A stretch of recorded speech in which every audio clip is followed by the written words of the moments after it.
Welcome into the Joy to the World podcast, the show that celebrates the good in humanity and highlights those who bring joy to their world. Now give it up for your host, Joy. So hi, this is Joy. I'm with Kathy today, Kathy Midkiff from the Hope Center. Hello. Hello. How are you today? I'm great. How about you? Good. I know Good. we're talking like this because we just talked about something the other day. Her and I were together. Okay. So we're just gonna start talking and we're just gonna talk about the Hope Center and we're gonna talk about the walk that's coming up first, and then we'll talk about everything else. Okay. So I think it's May 31st. Yes. And the QR code just came out last night. It did. So the walk is, go ahead, tell me about the walk. Okay. National Cancer Survivors Day is officially June 1st on Sunday, but we are holding our event on Saturday, May 31st at Buckley Homestead County Park, and it will be from about 10 to 12. We have a potential very inspirational speaker lined up that has been coming to some of our Hope Center events. Awesome. And then we'll have our walk. I'm going to meet with Chris from Buckley on Monday. Okay.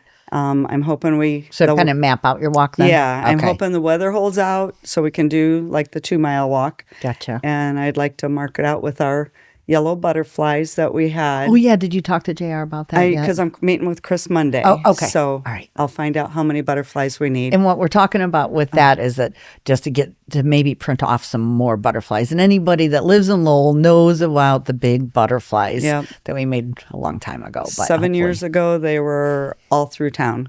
Yes. So... And we'll get back into that. Yeah. I'll go back. Okay. Squirrel. Yeah. But the National Cancer Survivors Day is to really celebrate all survivors. You are a survivor from the day you're diagnosed with cancer. And some people don't think that, like, oh, I just because it's hard for us. Yeah. It's hard for, like right now, I just touched my scar. Yeah. Like, but it's hard to say like, oh, I'm a survivor because, I feel good, and every time I meet somebody that has breast cancer or any kind of cancer, you're always just trying to help them. And so you kind of forget about what you went through because you're always meeting somebody new that's going through it acutely right now. Yes. And so, you kind of forget about yourself. And what you just said reminds me of Carrie's purpose for opening the Hope Center. When you said, because I'm just there to help somebody. Yes. And she had to find a purpose. To keep moving forward. And to kind of forget how you feel every day. Yeah. So she had received a gift of just like little scriptures, verses, and she was reading through them. She's like, this is the reason I have this. And this is what I'm going to do. And it was, let me think, 2 Corinthians 1, 3, and 4, I believe. Because we have it on our shirts. We have it on our shirts. Yes. Oh, wait, it's on the back of my shirt. I'll give you yours. Yep, we'll take a picture of that. That's right. And it said that God would be with her through her troubled journey. times. And because he would be with her, she could come along somebody else and help them through their troubled times. So like you... It's like always paying it forward. Yes, you're always wanting to help somebody. Well, I always say, find joy in your journey. Yes. And I think that I'm still here. God's keeping me here to help other people. And that's how Carrie always felt, was like if I keep helping people, it will help cure me. Yeah. It'll help me feel safe going through all this. Yeah. And for people that might not know, Kerri was my daughter-in-law, and she had breast cancer. I believe in 2008, she was diagnosed. Her girls were like 4 years old and 6 years old. And so then she opened the Hope Center to have some place for somebody to come and share. And feel safe. They could share with others. And she said even other people that came to the support group even helped her. And she said it had a lot of openings for things to help people find hope, that ultimate hope. She said planting seeds, like, where is your faith? It just gave them together. And then she also started the family fun events. Yes. And which I think were good for the girls too. yes. And that's for their families to come completely free of charge to be like normal, because everybody else is in the same boat. And so they would have time to do some fun things. Even like that painting event, like those were nice. Yeah. And I think like one of the painting events that I went to, I was diagnosed a few days after that. And I still have that picture because we just kind of went there and I don't know, but it was just always fun because you always wanted to give back. So learning about that, so I knew about it. And so I knew I got diagnosed. So then I knew to always go to the Hope Center after that. Okay. It was kind of strange. Yeah. But it was God's gift. It's the way it works out. It does. And that's what it's truly Kerri's legacy. So she's been gone. It'll be 7 years this week, May 7th. Yep. And so, it's really hard. I want to keep it going for her. I know. And because it helps so many people. It does. I think it helped you and I. Yeah. Yeah. Somebody just told me the other day at the meeting, they know of somebody he said, I don't know if she has anybody to talk to. And I'm like, tell her to call me. I gave her my phone number. But she's the whole inspiration of my wall in the back, with all my butterflies in the back, and allowing people to write anybody who has passed away on our wall. Because of her, that's what it was. That was all supposed to be done before she passed because it was going to be done before the walk. Oh, yeah. And the big walk. The big walk. Yeah. Yeah. She started the walks by having like an annual butterfly walk. And that's where the butterflies were always significant to her, the cycle of the butterflies. And then she kind of hooked up with the National Cancer Survivors Day because it is nationwide. It is celebrated for all survivors through the whole nation, And so then we've kind of stuck with that. And so that's why I would really like to bring back the butterflies this year on the walk, to put them along there.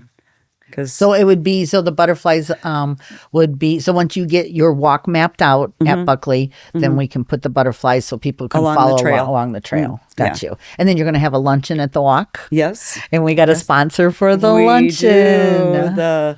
The luncheon is going to be paid for by an anonymous person. Yes. And so Culver's has, offered to give us a discounted price, and then somebody else has offered to pick up the whole tab for us. Yes. So, which is so beneficial because, again, we don't want to charge our survivors and their families. Oh, yeah. So let's get into any that. Of this. So again, I went squirrel on you. That's okay. So let's get into like how you do it for the survivors and their family members to register for the walk and to get to the walk, and what you try to pay for their survivors and their T-shirts and all that. Okay. So it just came out last night. We've put it out through Facebook. Things that I'm meeting with Chuck Abraham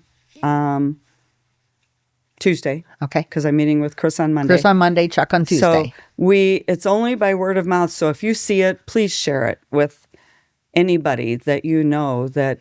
Because the survivors and their family can come. Anybody can come. Oh, that's true. Anybody can come. If you have a friend that's a survivor, you're celebrating them.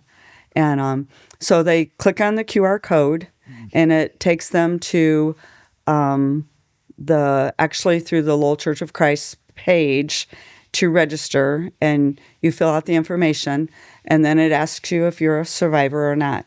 If you're a survivor, then it'll ask you the size of your shirt and if you're going to be there for lunch, and those are free for survivors and their immediate family. We don't want them to have to have an extra, take on any of that cost. Anybody else that comes, the T-shirts are only $9 and the lunch is only $6. Well, worth the money. I have a lot of T-shirts. Yeah. Yeah, we have a lot of T-shirts. So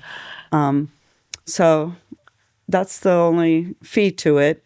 It's just a T-shirt. Just the T-shirts and the lunch for ones that are not survivors or immediate family. Gotcha. Yeah. So more about the Hope Center. Okay. Let's get into when are your meetings and what kind of meetings are you having at the Hope Center and where is it located? Okay. Not that everybody else sees it. I know.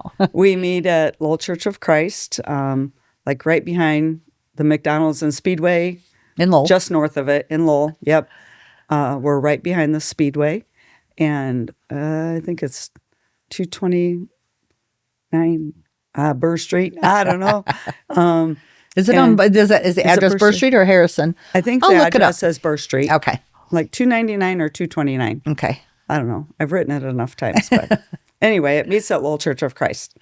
And we meet the first and the third Thursday of every month, first and third Thursday from 6 to 7. And currently we have just a group of survivors. Carrie used to have a group of caregivers and a children's group because as my son and Kerri knew, their girls were little and they needed people to talk to too. So when that need arises, we're going to go right back to that. So if people started showing an interest of having more children come or having like a play day, game day, game night, whatever, then if they showed more interest, then you could do that. Yeah. Okay. Mm-hmm. Yeah. So those are the regular support group nights. They come and share with each other. Like Kerri always said, it helped others for her to share about her journey, and it helped her to listen to others share about their journey. Well, and I think too is being able to help somebody, like, and all the questions, or somebody being scared and not knowing what to do, or being a caregiver and not knowing what to do, right, or where to go to get that treatment, or what's been your experience. I think her helping those people, or you guys now helping those people, it's so hard because when you're first diagnosed, you don't know what to expect. And then once you start getting treatment, you don't know the things that are happening. And not that the doctors or nurses are bad. It's just that they don't explain those little things to you. They give you your treatment and send you home. They don't tell you all the other things that are going to be happening, which aren't always pleasant. So it's nice to be able to talk to somebody else about it. Yeah. And we've had several first timers come in, and usually they don't want to talk at all. One can't because they start crying. They've just been given the news, and they're just not ready to share. Well, maybe halfway, 3/4 of the way through the hour, they're sharing. Yeah. Because everybody else has shared so much of the same stuff that they're going through. And then they find out, they're on the same medication. And then they start sharing, I had this reaction. And, it's just the sharing back and forth that is really helpful to them. Because I think in the beginning, too, you're embarrassed. You don't know if somebody else has really had that or not. You don't know if... That would be my son. He knows I'm talking about him. His ears are ringing right now, right? Do you need to take it? No. But I think... we could interview him. Interview him right now. Yeah. But like I remember I had a reaction to one of my medications and I kept thinking it was a reaction. And, my doctor they were like, oh, no one has a reaction to that. And I remember I had a stroke and I knew the symptoms. So I wrote them all down and I just said like, if I wake up and have all these things, call an ambulance because I know what's going on. And sure as crap, I was allergic to the shot they were giving to me because you have to have that shot for 10 days after you have your chemo. And I had a reaction to that shot. So I couldn't have that shot. But I could feel my lips going numb. I could feel my arm going numb. I could feel all this. But I'm like, maybe they told me I was fine. So maybe I'm crazy. Well, come to find out, I am crazy. But I wasn't that kind of crazy. But but then sharing it with the other people, come to find out there was a couple other people that I talked to that had the same reaction. But now they have a patch for your arm. It's a little bit different. Yeah. But people, unless you start talking to people, you can't share your experience. And when you don't feel well, a lot of times you're scared to share because you don't feel well. And being scared to share is hard. And it can be, I don't know, being scared is difficult when you're going through cancer. Yeah.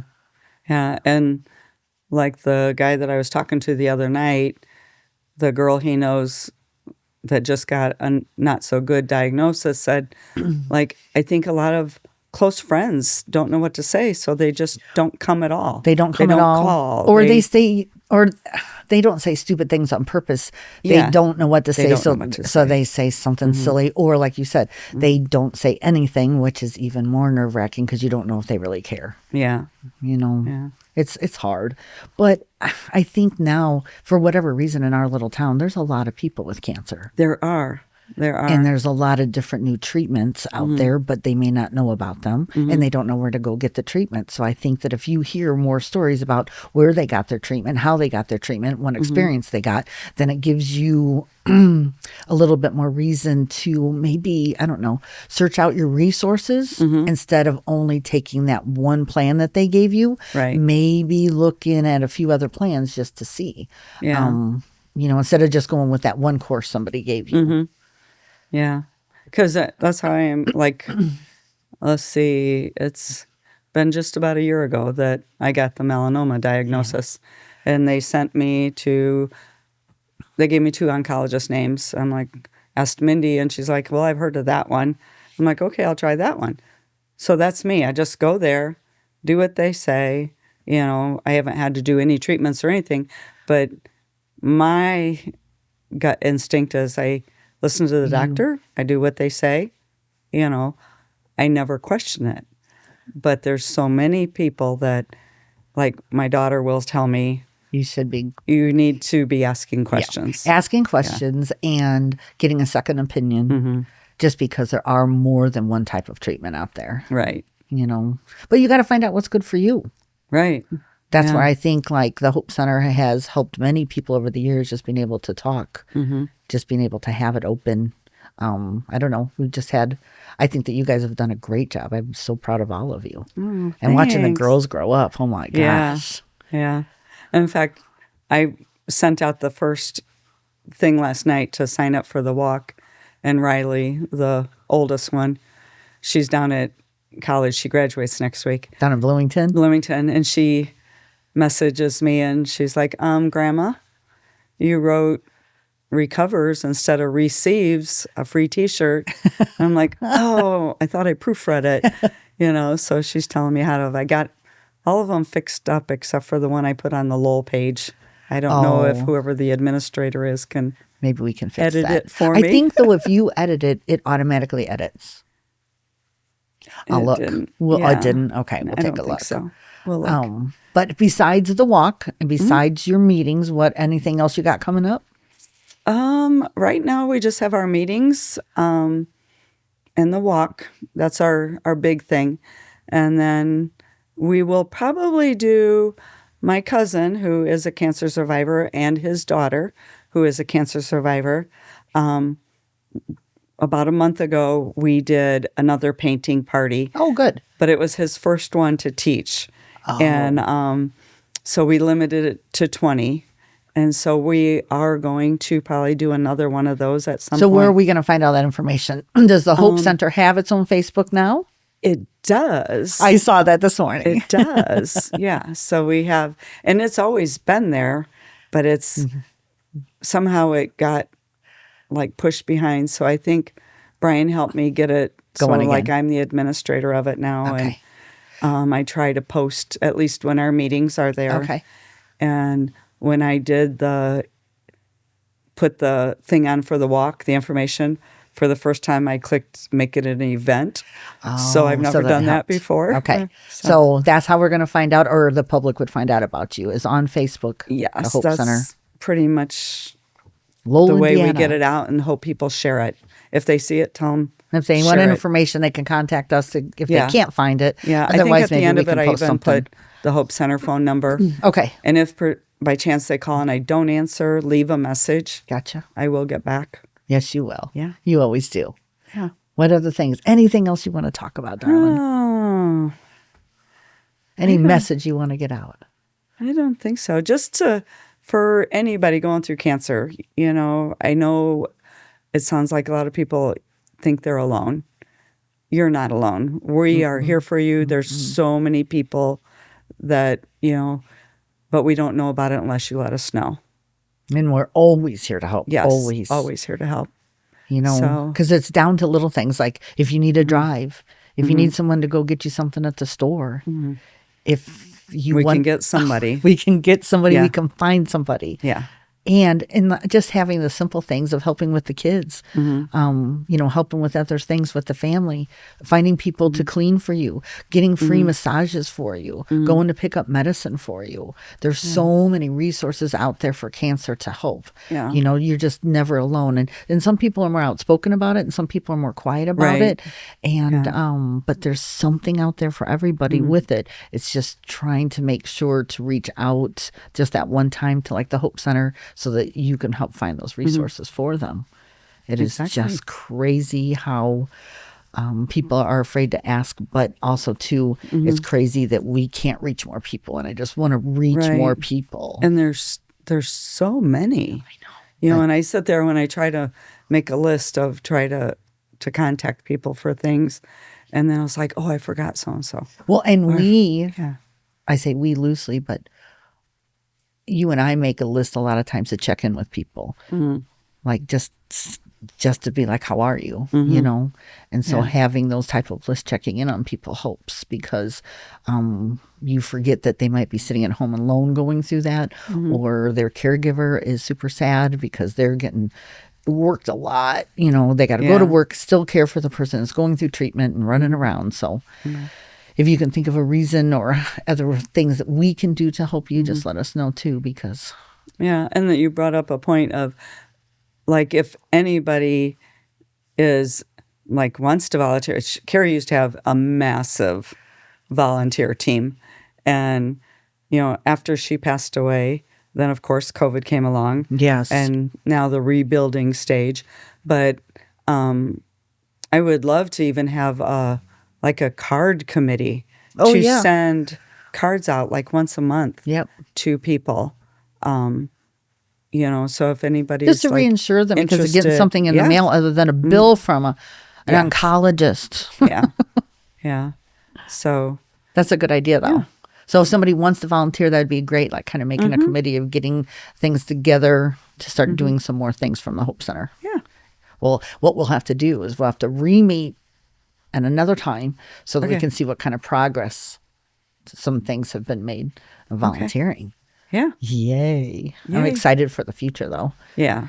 Because I think that now that we can get, or you can get everything back on track, that you can fly like a butterfly. Like a butterfly. A yellow butterfly. Yeah. Yeah. So like if somebody wants to donate to the walk so that can help pick up some of the other money needs for this, or just to the Hope Center so that it can help pay for some of the family nights or help pay for some of the kids nights or for any other activities you want to do with anybody, or even help pay for one of the painting events. How can people donate to the Hope Center? Okay. We do have a couple of regular donators because we are run completely on donations. And so... Oh, plus you do the Hope bags. Yeah, Hope totes. Hope totes. It's a bag that has a lot of supplies that... And we have... I mean, like, look at how many people I have given out so many. And I swear that we have you, like, we're calling like, Kathy, drop off a bag. Kathy, drop off a bag. Yeah, because there's so many. And, yes. And it has a lot of... It's made to, like, maybe for them to carry to their chemo treatments. Has a lot of stuff in it, but the donations for that. Yeah. For the walk, we already got a donation for the food. Any donations that somebody wanted to designate for the walk could go towards the T-shirts of the families. Because... Well, plus too, if you're giving a survivor a free T-shirt, that would make up the funds for that if you got donations. Yeah, because we're going to do it for the survivor and the survivor's immediate family. Yeah. But then, like, our family fun nights, I think Kerri used to have them every other month, and I would love to get back to that. And, like, I know when we do our Christmas event, it's usually, like, over $1,000. Yeah. And hers was even more because she would, have that cup game. Oh, my gosh. Yeah. Oh, yeah, we had the cup game. Yeah. So, and it's... it's fun to get together and come up with stuff like that where they come and they forget about the family dealing with cancer. So the donations are huge. It makes us able to do, I know I spent maybe $1,500 on the painting party we just had, but I bought the supplies. So the next time won't be as much, but still the donation really helped to continue the paint donation parties. come in just before that. So, I mean, but donations I think would really help. Yes. I mean, because there's many tote bags as you go through and all the items that go in there. Because those tote bags really help with when we take that to our chemo treatments and everything's in there, especially the hard candy. It really helps so your mouth don't taste so icky. I'll have to start putting some more of that in there. I didn't have any of that in there. But so it's so donations, how do they get the donations to you or just contact you? Probably contact me and then I could let them know. But a lot of people just send it to the church. Okay. And they'll put in the memo for the Hope Center. Gotcha. Or they can drop it off and say. So Lowell Church of Christ. Yes. In the memo put for Hope Center. Yeah. And it's the Lowell Church of Christ that's at Burr and Harrison. Okay. On the corner. Gotcha. There's another one down the road. But it's different. So, but this is a Lowell Church of Christ. Harrison Burr. Harrison and Burr. Yep. And then we'll make sure we get that correct address on there. Yes. Okay. So we are very appreciative of our people that donate. It helps keep us going and allows us to do the fun things for the families. Okay. Well, hopefully you get some donations and then hopefully this walk goes amazing. Yes. All right. Pray for good weather this time. We no had rain last year. But it's still. But you stayed inside the barn and still had fun. Yeah. And then we still went on the walk. And here was a comment from one of our cancer survivors. I've been through way worse than walking through a sprinkling rain. If we're going to worry about a little rain. So, it was nothing to her to go for the walk. But that was a rain. great comment. Mm-hmm. Great comment. Yeah. Because if a little rain's going to spoil your day, you got worse things to worry about. Yeah. All right. Well, we'll get all this stuff out there and get it posted. And then we'll just go from there, darling. Okay. All right. Get on that QR code and get registered. Yes. Get on that QR code and get registered. Yeah. Click it. I'm pretty sure I've done a million. I was super impressed you got a QR code. Test sites that it goes all the way through. I know. So, I was just like, wow, look at that. Yeah. You got to teach me some things. I didn't do it. Somebody from our church is very techie. Okay. I am not techie at all. All right. Well, I will get together and we'll talk to you soon, okay? Okay. All right. Thanks, Joy. You're welcome. Oh. Bye. Bye.